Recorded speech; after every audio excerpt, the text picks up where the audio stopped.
There you go. That's better. Welcome to the Afternoon Constitutional Live from Memphis, Tennessee, with nary an Elvis song to be heard. Sorry, folks, it's too formulaic. Joining us to kick off this afternoon's program, because communications has actually been a very big part of this year's show. It's been very difficult, as if somehow the 21st century has left Memphis behind. We're not really sure what happened, but the founder, president, founder and CEO of For Freedom Mobile is with us, and you guys have had a big booth out here. And tell us a little bit about what has been going on and how has the response been? Because we hear a lot about cell phone companies and how the marketplace, especially among liberty-minded people, has been very, very robust. Tell us how you found the response here at Freedomfest so far. The response has been great. So, For Freedom Mobile is a secure mobile communications provider. We make sure that nobody can track you through your mobile phone. So we stop network operators, tech companies, government agencies, and others from being able to track you through your mobile phone, to track your location, your identity, your communications, your internet activity. We stop social media companies from tracking you. We can't track your financial transactions. So we have a service that seems to be very interesting to the libertarian-minded people. Well, let me ask you this, because one part I hear from people, our Senator Mark Warner's made his money in cell phones back in the day, and they make it sound like that's not possible. Why do they try to sell us on the idea that that's not possible? That what's not possible? That making money on cell phones is not possible? No. Being able to keep your data private and everything like that. That they say, oh, well, that's just they put a layer in there, but people can still get in there and they can find it. So talk about that. You debunk that myth. So my background prior to starting this company was actually implementing systems to surveil people through their mobile phones. Oh. So I've lived all over the world in some of the most autocratic countries on earth, and worked with the mobile operators there and government agencies there. And part of what we did was implementing systems to surveil people through their mobile phones, to track their location, their identity, monitor their communications, internet activity, all sorts of things. So, places like Russia, places like Kazakhstan, Myanmar, other Saudi Arabia, other places like that are pretty authoritarian, where you have governments colluding very closely with the network operators and the tech companies to be able to monitor the population and in many ways control and manipulate the population. And so they say it's not possible, but I can tell you, it is possible, because when I moved back to the States in 2019, after spending almost 30 years outside the US, I was shocked to find that all these surveillance tools I'd implemented everywhere else, they were already being used here. Yeah, I thought of America as the land of the free. Well, and that's the part that I think bothers so many people. I mean, I'll get phone calls from people, and they'll complain about Virginia wants to institute a miles-driven tax. Right. And they'll say, well, I don't want them tracking my car. I said, you have a cell phone? I said, yeah. I said, then they're tracking your car. And I guess the point I've made with people is I'm a weirdo, because I talk about the Third Amendment. And the Third Amendment, everyone goes to the Fourth Amendment when they're talking about this. But the Third Amendment was specifically put there because of spying and surveillance, because King George would make uh, colonists quarter his soldiers, and then those soldiers would be debriefed when they got back to the base the next morning. So who came by? Who was there for dinner? Oh, Dr. Franklin was there. And so specifically the Third Amendment says you can't have government soldiers, or you can't have soldiers at the time, really the only officers of the government, in your home without your permission. And I've made the case to several legal types that when you have an officer of the Central Intelligence Agency or the Federal Bureau of Investigation in my house without my permission, that's a violation of the Third Amendment. Is that what's happening? You know, whether it's the Third Amendment or the Fourth Amendment, what I know is that the Supreme Court has always interpreted it as not applying to your digital communications. So they say that email, because you give it to a third party to deliver for you, is no longer secure. It's not your personal property. It's not the same thing as when the Fourth Amendment talks about illegal search and seizure of your personal letters, right? I don't understand the difference between an email and a personal letter that the U.S. Postal Service delivers for me, but the Supreme Court has identified it. And so I'm a big believer that we have to arm ourselves with the tools to protect ourselves, right? So we need to be able to take back our digital freedom, to stop them tracking, to stop them monitoring our communications. And that's really what For Freedom Mobile is all about. You know, because of my background, I understood what technologies were getting used to track people, and so I've implemented technologies to stop that. So what kind of things would, and most people say, oh, they can tap in, they can listen, and then the state, the state will tell us, no, it's just metadata. We just get ones and zeros. We really can't tell what you're saying. That your face says it all. Well, ones and zeros mean something. And metadata is actually bigger than people realize. So if you think about it, so today, by law, all of your mobile operators, Verizon, AT&T, T-Mobile, they're obligated to collect all of your phone calls and all of your text messages, and to keep a record of those for 5 years, and to give the government access to them without a warrant, without a subpoena. And in addition to that, they collect your location 24/7. They collect all your internet activity. They collect all your app usage. You know, it's an amazing amount of data that these mobile operators are collecting on you. And at the same time, they're selling that to anyone with a buck. And right, so, aside from the government. yeah, exactly. Aside from giving the government access to it, they're selling it with a buck. And they claim, oh, but we anonymize this data. But if you buy a 30-day data packet on a person, and it includes their location 24 hours a day, 7 days a week, and their home address is public record, how long do you think it takes software to figure out who that individual is that data record belongs to? And so they are able to de-anonymize data extremely quickly. You just said purchase. I mean, this is something I can go to Verizon and say, I want to purchase. So generally speaking, they'll sell it to data brokers. That's better. Data brokers will then sell it to anyone. Yeah, that makes me feel better. There was an interest a few years back where Experian's entire customer base, all of their data got sold to a Vietnamese identity theft ring. Great. Because the brokers will sell the data to anyone without caring who they are or what they want to use it for. So for Freedom Mobile, I'm sorry, Davis Sinclair is here with us. So in case you're going to look him up online or you're tracking his mobile, good luck with that. It's interesting. Your story is so similar. We had a former congressman in Charlottesville who was always telling us about all his work in data and cyber and everything, and now he's working for Hunter Biden to, I'm not sure do what, but apparently unspin his laptop. He would say, that doesn't happen. Oh, sure, we got all this. Oh, we got that. So when you were talking about your work overseas, I remember one of the more chilling times in technology was when the Arab Spring was happening. You guys remember the Arab Spring. So Arab Spring is going on, and Hosni Mubarak just shuts the internet down. Yep. All across Egypt. Yep. And Barack Obama at the time said, gosh, that seemed like a very cool thing. And I thought he probably thought he was having a candid moment in the Rose Garden. Oh, the reporters will eat that up or whatever. Right. But I mean, that's a chilling idea of a president of the United States with a big red button being able to just shut off all our communications like that. So how does For Freedom Mobile protect you from all that stuff? Well, so we can't protect you from the government shutting down the internet. Yeah, well, and I'll give you an example. Myanmar is a perfect example. When Myanmar started having a rebellion going on, the military junta in charge shut down the internet. right. I mean, overnight, none of the operators were allowed to have any external contact with the world. They cut off the internet there. In the United States, it's not that hard for the federal government to suddenly come to all the mobile operators and say, nobody gets internet access anymore. Or go to the ISPs and say, we're shutting down all the ISPs temporarily. That could happen. Now, is it legal? Different discussion.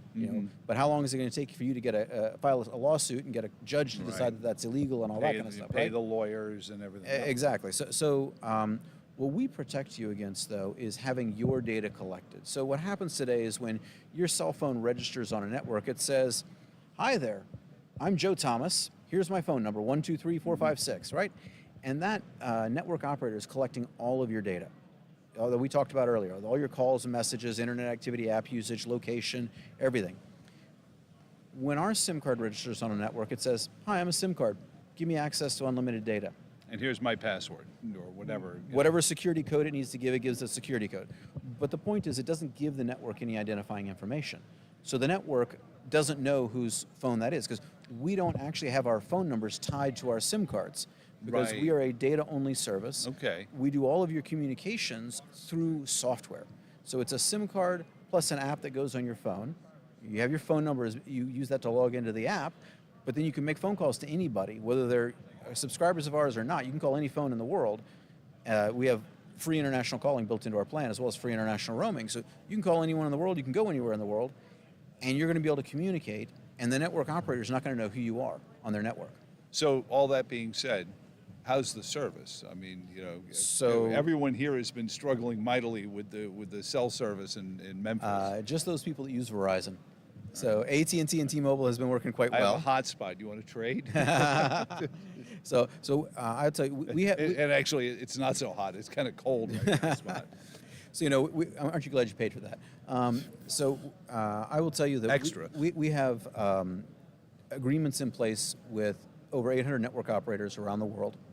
In every country in the world, we have a minimum of 2. So in the U.S., we use AT&T and T-Mobile. Okay. So we use their towers. So if you're with our service and you're on T-Mobile, or you're with our service and you're on AT&T today, you actually have better coverage with us, because you'll be able to use AT&T and T-Mobile's towers. Our SIM card automatically switches between the two, whichever's got the better signal. Okay. Outside of the U.S. and every country in the world, we've got 2 or more operators that we're working with.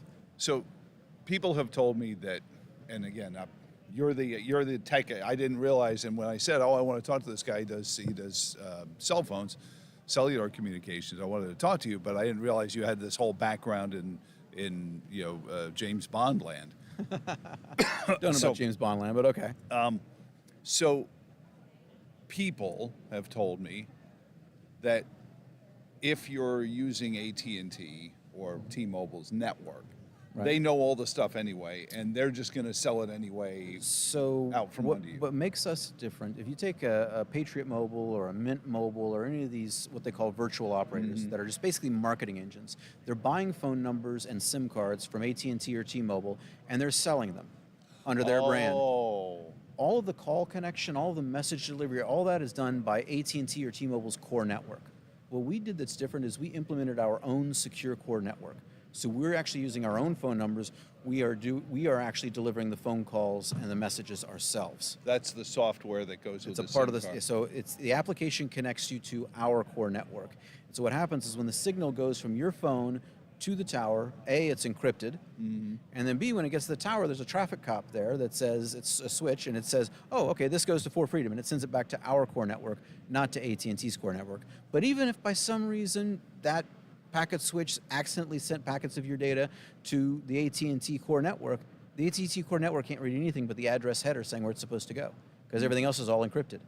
So even they're going to reroute it to us anyway. So it's going to go back to our core network, and our core network actually does all of the call delivery, all of the message delivery, and that's really one of the main ways that we prevent the operators from being able to track your communications, right?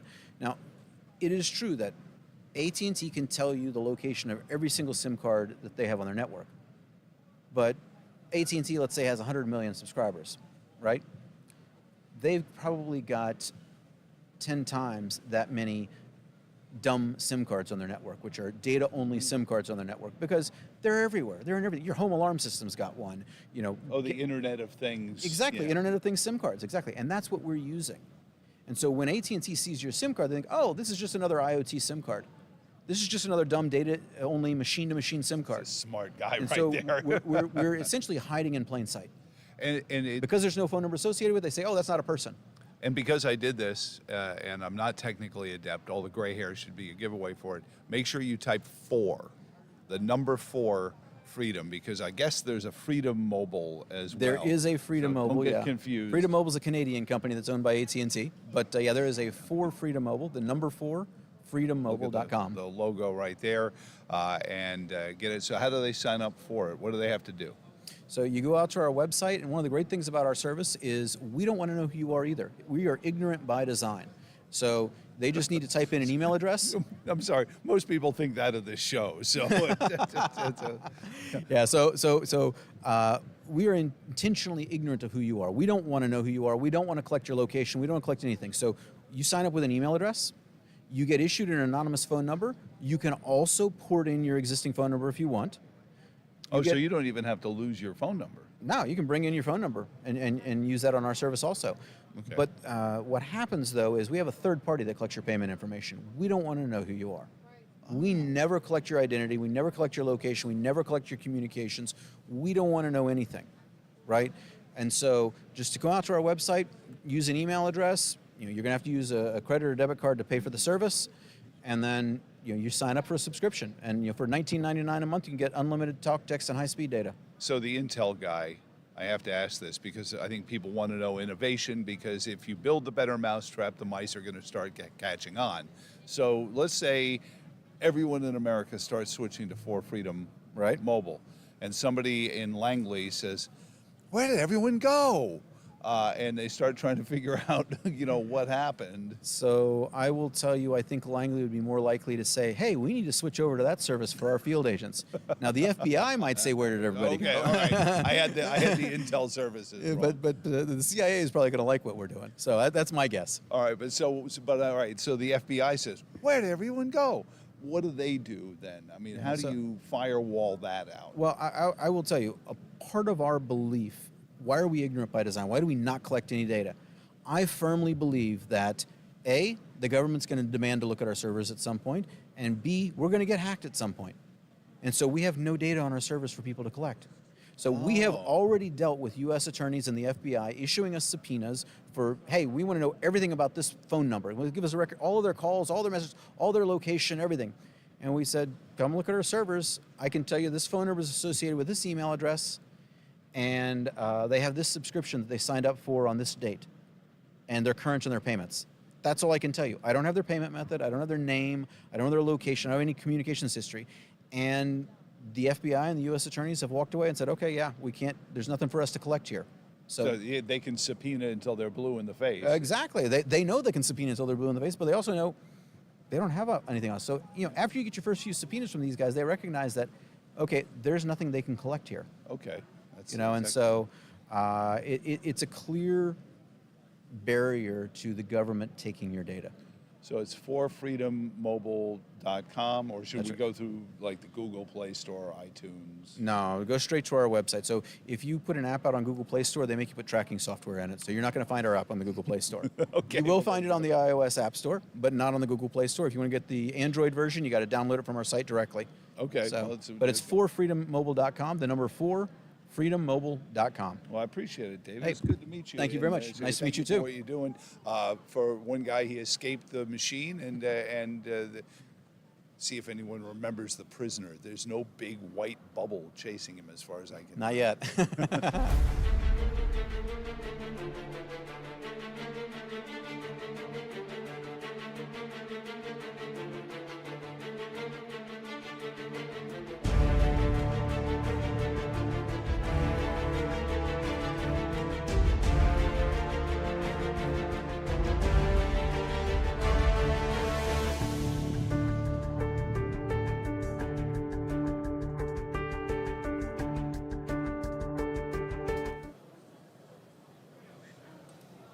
And welcome back to the Afternoon Constitutional. And my name is Joe Thomas. Thanks again to our sponsors here at Freedomfest, the Spirit of Virginia, Americans for Prosperity of Virginia, as well as our overarching sponsor, the Government Accountability and Oversight Group. Our favorite 4-letter word, FOIA.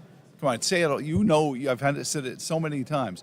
And believe me, there's a lot of people in government, when they see that, they say that a lot of other four-letter words. Joining us now is the vice chair of the Conservative Caucus, and he's Dr. Stephen Allen. Dr. Allen, thanks so much for joining us. Great to be with you. So talk about the difference, and I think a lot of our listeners and viewers, they understand the difference between conservative and Republican. We tend to find the most conservatives in the Republican Party, but one doesn't necessarily mean the other. Right. I mean, the Republican Party, it's a political party, so their job is to get people elected. And if you're the Republican candidate, then generally speaking, the party should make every effort to get you elected, do everything ethical and fair that you can do. Whereas conservative refers to some degree, it's a political philosophy, but it's also a coalition because it shifts over time. Back in the 50s, it was mainly people who were against communism.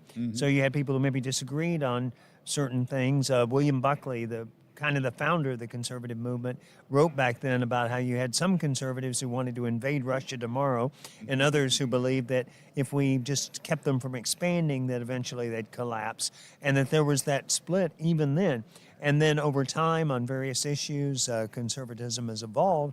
And today, and I spoke about that at the conference, today there are a lot of people who used to be liberals who are fed up with what's happened on the left, the direction the left has gone in terms of censorship, targeting their political opponents to be prosecuted, Right. spying on their opponents, spying on the American people in general, and the various, just crazy stuff, opposing science on everything from global warming to the trans issue to the Wuhan coronavirus. So this is interesting. This has been a question that has puzzled me for some time, Dr. Allen, because a lot of these folks, this was the free speech movement of Berkeley and all these places that are now all of a sudden at the same college campuses saying, no, you can't say that. Whereas if their grandparents had heard that, so you're saying that your movement is being enjoined by some of these folks who were the free speech movement people of the 60s and 70s. Oh, exactly. People forget that the ACLU defended the right of Nazis to march in Skokie, Illinois, where there were Holocaust survivors, and they did that because that's free speech. That's America. Right. By the way, they also defended the creeps in Charlottesville. Believe it or not, they were defended by the ACLU. They tried to get them the right to speak. And you know what? Maybe things would not have resulted in violence if they had simply continued to allow them to speak, but people were interfering with that. It never goes well when you take away people's right to speak, even when they are terrible, Right. terrible people like the neo-Nazis in Charlottesville. Well, it's been my theme, and I actually broadcasted live from that riot, and we could spend all this time just talking about the realities in there. But you're right about the horrific things that people think. Harvey Silverglate, the wonderful civil rights attorney, said, I want to know who the Nazi is in the room so I don't turn my back on him. Don't keep it secret. And that's the important thing. And when horrific ideas are spoken publicly, then they can be pointed at and said, whoa. And that's the trouble I think a lot of people have with the political connections to conservative and liberal. I see back on Independence Day, I made the point that I think a lot of intellectual liberals say they want people to have freedom from want, freedom from poverty, freedom from health care shortages. And I don't have a problem with wanting that. It's how do you get that politically? We as conservatives generally want freedom for opportunity, freedom for speech. And I know that's a coarse kind of overview of it. But Typically in the law, a right is not your right to somebody else's stuff. Right. A right is the right to be left alone. And that's what Barack Obama complained, that our legal system was based on what he called negative rights. And what he meant was a right was an area where the government couldn't stick its nose. Right. So, for example, freedom of speech, you can say whatever you want because the government can't stop you in a free society. So it's such a hard thing because I think I think we all are creatures with our seven vices, and we fight them, and we want our virtues to take control. And John Adams, I think, said moral, but virtuous would be another way of saying it. A free society has to be a virtuous one. We have to choose diligence over sloth. We have to choose our better angels. And so is that one of the things that you in the Conservative Caucus are looking for and trying to promote more of? Oh, absolutely. Look, there's a moral framework to our society that we need to maintain voluntarily. That's part of our social contract that we have with each other. So the flip side of being free to do things that maybe aren't great is that you restrain people morally. You persuade them that that's not how that you should take care of your kids, that you should form the family unit is critical to all of this. Being involved in your neighborhood, making your neighborhood a better place. These are all things, your religious faith, everything that helps people come together and accomplish things. But in a free society, you don't do it at the point of a gun. And so what happens is you have these societies like communism, Nazism, based on the idea that you can hold a gun on people to get them to do good things. And strangely enough, that's not how it works out. And it always goes badly. It always goes badly. You always end up with the firing squad. And that's what I always tell people is part of my conservative faith, if you will, is driven on the idea that it's the only one that doesn't end in body bags. The problem with conservatism is it often ends in a devolution that leads to anarchy, which leads to a strongman dictator. And I worry about that being where we are right now. That as we come apart as a society and we become less tuned into our electoral system, we have less faith in our elected officials, we have less faith in our law enforcement, and this is all driven by, I believe, authoritarians in our government. They're playing with fire because when a society does that, it collapses. And whether it's France in the beginning of the 20th century, or Rome, or wherever it may be, as those societies collapse, strongman dictators take over. So that needs to be. That's why it's a constant gardening, isn't it? Yeah, and my PhD is in biodefense, biological defense, and so I know about things like pandemics and public health. And one of the things that happened during the pandemic was people were using public health as an excuse to just control people's lives. And then they lied. They said things that they wanted people to believe that they knew were not true about masks and mandates, and about even things like whether it spread on surfaces. The lockdowns, the school closures, all those were based on false information. And what they did when they censored people on the other side, for example, on the origin of the virus, there were 11,000 accounts that Twitter, this was before Elon Musk, that Twitter killed 11,000 accounts and 100,000 individual messages talking about the origin of the Wuhan coronavirus. When they do things like that, it destroys their credibility. So when my group, the Conservative Caucus, we go into the most African-American part of Washington, and what people talk about, they talk about crime, they talk about education, they also talk about Dr. Fauci walking those streets trying to get people to take a vaccine and then providing them with false information. There's a great scene in a PBS documentary where it shows a guy on his porch in Anacostia in D.C., and he knows more about vaccines than Dr. Fauci does in that confrontation.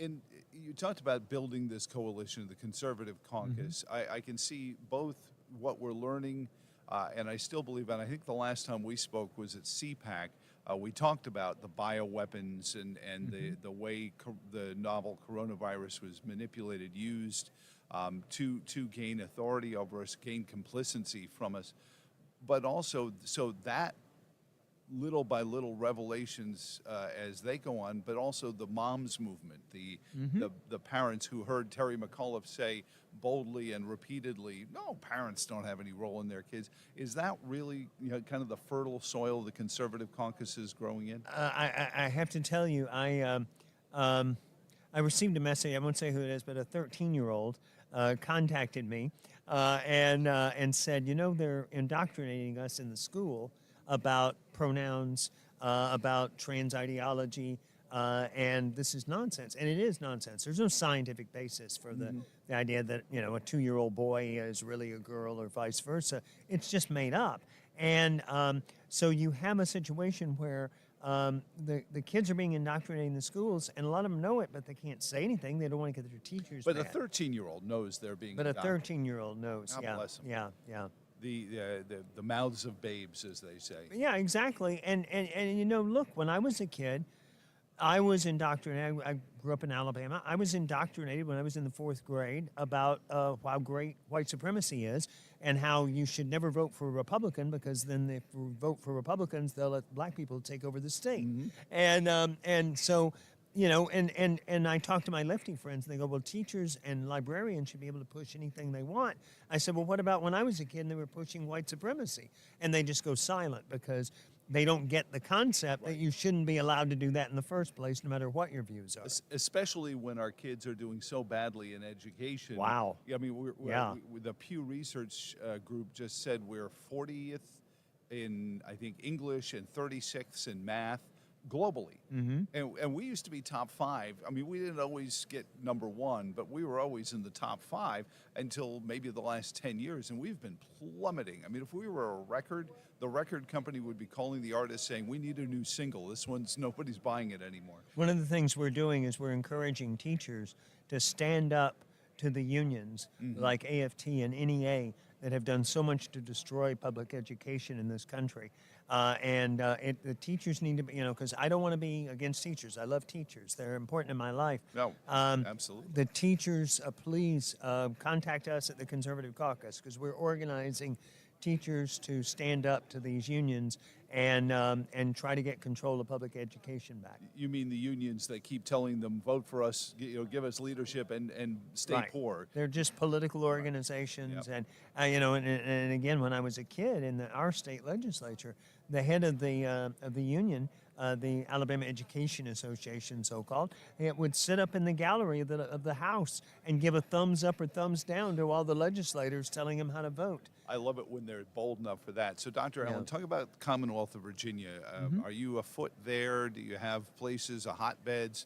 Please tell me that we're knocking down your door in Virginia. Well, we're getting organized in all 50 states. In Virginia, I lived in Virginia for many years, was active in politics there, so it's one of our top priorities. It's also close, so if anybody would like me to come out and visit and talk to a group or whatever, I'm in D.C. I can get to any part of Virginia and would love to do that. And see if you set aside some time, ask him about viruses. We don't have time now, but we had a great chat. Go back to the archives of our CPAC visit with Dr. Allen. Dr. Allen, it's great to see you again. Great to talk with you. And what's the website again? It's theconservativecaucus.org, and my email, it's easy to remember, it's Dr. Stephen J. Allen at drstephenjallen.com. All right, I love it there. And it's the Conservative Caucus. And the Conservative Caucus. The Ohio State University. Thank you, right. Dr. That's Allen. right. Thank you, It sir. is. Thank you. And we'll come right back with more from Freedom Fest here in Memphis, Tennessee. And, no, we haven't played any Elvis yet. Stop.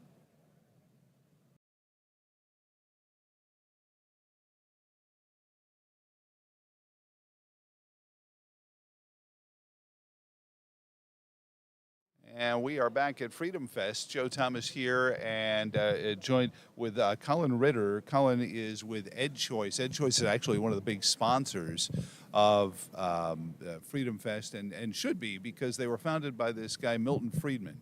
Now, you may know Milton Friedman's name because you're hardcore and you know that Milton Friedman is pretty much the most eloquent scholar when it comes to capitalism, the free markets, and everything else. But when Milton retired from that, I guess, Colin, he figured everyone's got free market, economics now. I can retire. So he and his wife started the EdChoice Foundation. And thank you for coming by, and thank you for sponsoring Freedom Fest this year. Of course, thank you, Joe. So Milton and Rose started as the Friedman Foundation for Education Choice, and it became the Freedman Foundation was the name, and then eventually it became EdChoice later on after their passing. But yes, we are the intellectual, we're the legacy of Milton Friedman in one of the ways. But if I go through the history of the Ed Choice program, it seemed to me that he felt like the one place in our country that was, even then, falling further and further away from all the benefits of a free marketplace was education. And that he felt like, you know, you needed to get that back into education if our kids were going to have a chance. And that was decades ago. That was decades ago. And yeah, some of the work we've done, and we have it throughout the office, is, you know, just the width of the books that we would publish of the school choice programs across the country, and just to see it get wider and wider and wider throughout the years it's been a joy, and I know that he's looking down and he's proud of it for sure.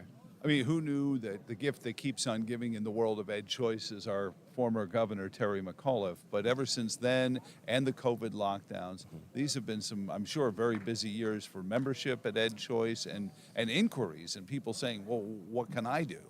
100%. So I'm on the research team, and I do a lot of work with the polling, with individual data collection from each program.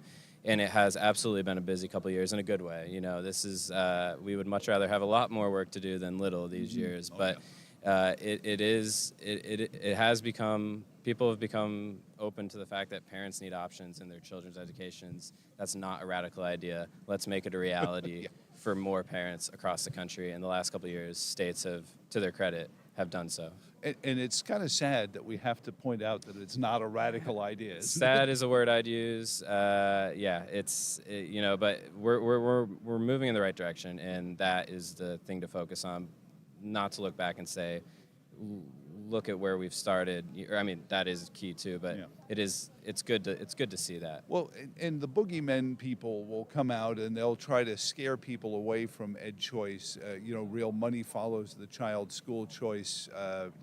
Google Winsome Sears, our lieutenant governor. You'll see, you know, perhaps one of the most eloquent advocates ever. And I never thought I would see a day where politicians seriously talked about money follows the child's school choice in a campaign, never mind once they got elected. I mean, I would hear them say, oh yeah, we should have school choice, and they get elected, and it's like, what's school choice? You know, but you know, Glenn Youngkin said the phrase school choice 4 times in his inaugural, his acceptance speech at the end of the primary. You know, these are days where parents are looking into it. But that being said, the opponents of money follows the child's school choice, they come up with the most amazingly, I wish they had, all our kids had the kind of education these folks had, because they are enormously creative. Oh, well, this is going to enable every trailer park mama, and it's going to be the Branch Davidians again. Or then we had the horrible shooting down in Hampton Roads. Oh, look at that. She was a drug addict and she had a gun, and that's, you know. And so they'll pull these individual stories out and they'll create this narrative like that's the American population. I'm sure you know it isn't, but talk about that from where you sit in the research world at Ed Choice, Colin. Yeah, I mean, we have, yeah, like to your point, I mean, the mental gymnastics to which they go to try and deny families more options, more opportunities in their child's education, which is so deeply personal, such a hot topic, because I mean, it's children, it's their education, it's the foundation of a good society, so it is very personal. And the lengths to which these opponents go to say these families don't deserve options, or to just level the playing field a little bit, it is sometimes mind-boggling. But the main thing that we want to focus on, like you said, are the fact that politicians and now state legislatures and parents and teachers, they want school choice. They're supportive of school choice. Families need it. They're not supportive of it just for fun. The fact is families need it, especially COVID. That gave a fantastic window into children's educations at K through 12 at all levels. And it showed parents what's really going on. And some parents were happy. A lot of parents weren't happy. And it was a tough time for everyone involved. But we've narrowed down that school choice as an option, you know, state legislatures across the country. And that's the playbook that people are using, and it's a good one, and we feel confident that it'll help level the playing field. And it has to. As many things as I like to say, I wish we didn't have to go to politicians for it. I mean, we need to be able to get code written so that you can say, okay, instead of the $14,000 to $15,000 a year the state is going to spend Yep. miseducating your child, so that we can. Pew Research just released on test scores, aptitude test scores from 2022. The United States ranks between 36th and 40th in math, science, and reading. Behind countries like Uruguay but we're losing our generations because they're not learning, and we're paying a lot for it. Yeah, the money continues to go up on average. Like you mentioned, $14,000, I believe, in fiscal year 21 is the new figure. I mean, some states are upwards of $25,000 per student, which is, I mean, like we said, the money, the expenditures are rising. The performance, and it's not just test scores, but in other ways, is decreasing. I mean, I'm not familiar, I don't know how much you know about the NAEP results, the National Assessment for Educational Progress. I mean, those results were sobering. Yeah, absolutely. In a plethora of different ways: math, reading, civics, history, any way you want to spin it. Some states are doing better than others, and actually, in some states with robust school choice and any school choice at all, are doing a little bit better in those regards. Not blanket, obviously, but in most cases, states like Arizona, Florida, they're doing. The damage was lessened in those states. Progress wasn't completely wiped away like we've sadly seen in some states, and it's just a wake-up call, plain and simple. And when people go to Ed Choice, and they can get information that they can use when they communicate with their General Assembly members, their representatives in any place, because you have to be the one. I mean, the voter has to be the one. You have the currency. It may only be every 2 years or 4 years, but they want your vote. And so, when that opportunity comes, you have to make the case.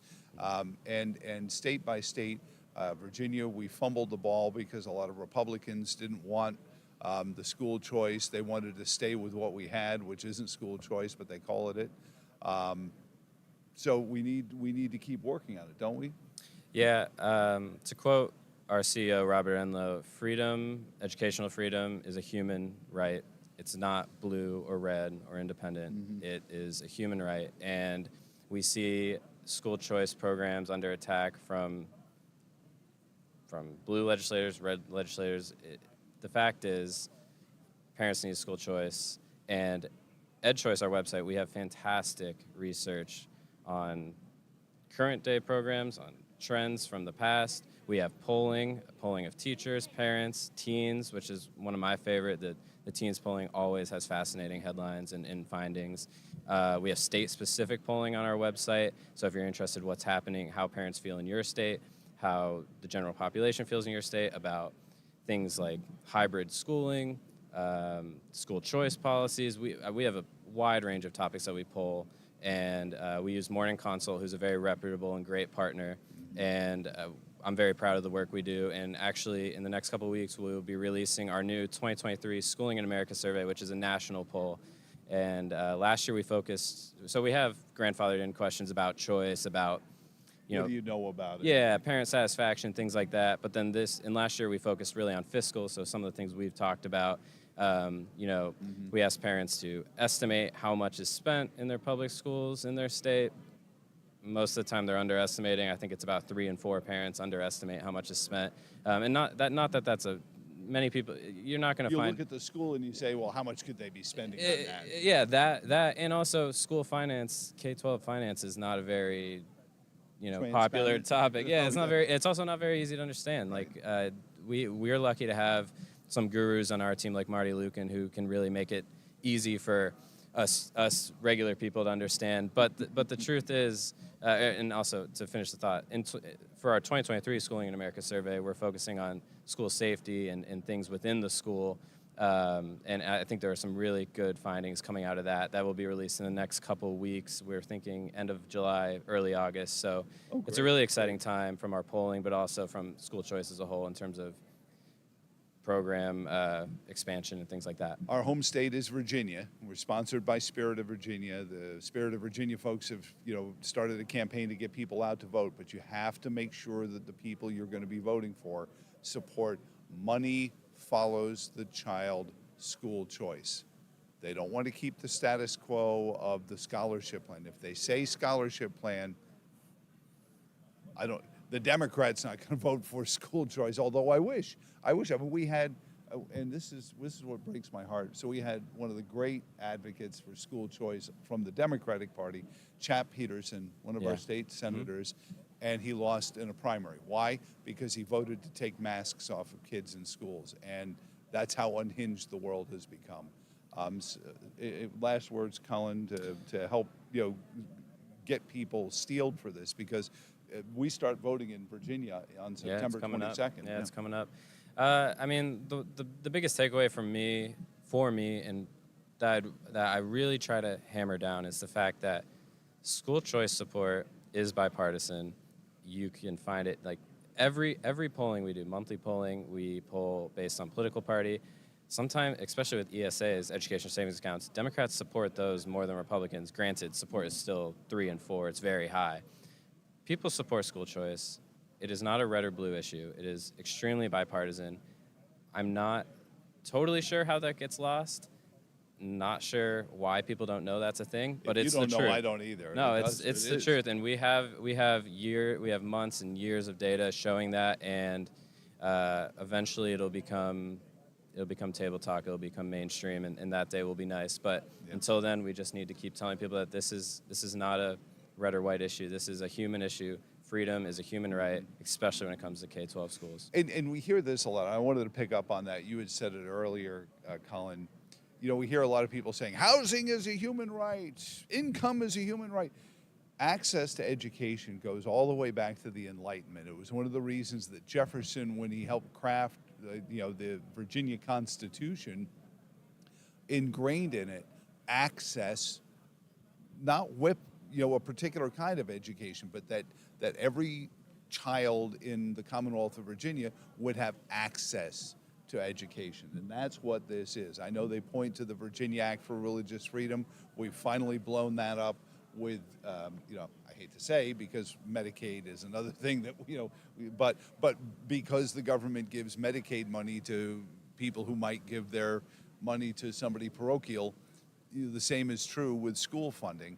And again, one of the things I always go back to, the places where money follows the child's school choice has been enacted, both groups benefit. The parents that did the school choice and the public school divisions both did better in the long run.